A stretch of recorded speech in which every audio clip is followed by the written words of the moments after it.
Snowpa and share, like and subscribe.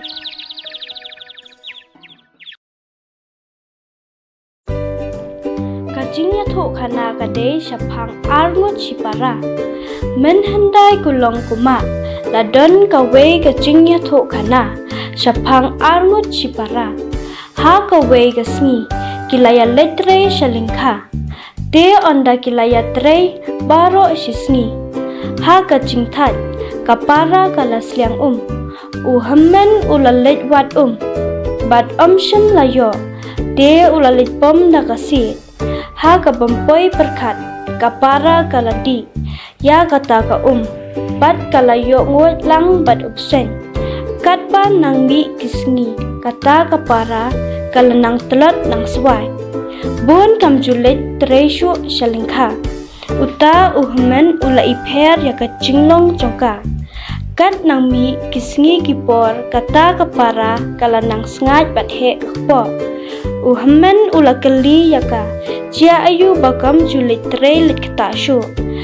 Handrai kam nang banjubab ai. Te uhamen man kasngi ulet shalingkha. Ha kawe kasngi uhamen ula pha shetja bat kala shet bat anda kala debi kaca kala thiano. Te anda ula wan uhamen ula mut ban bamcha handrai omdancha shu ha ukhiu. Ula kali ya kapara balai bakam shetja te kapara kala bangala depshet. Uhamen ula lingo haba omdancha ha ukhiu. Ula perkat halamarwe ba mano ba wan bam ya kata kaca ha kasngi kababur. Ula pet sentiat bat ula syong habarenda ula tap da kakho anda kata kapara kala I kaca kacingta kala let thiano anda kala yo thia kensan lami upsen naktien chongka bat uta upsen ula bam ya kaca na ukhiu.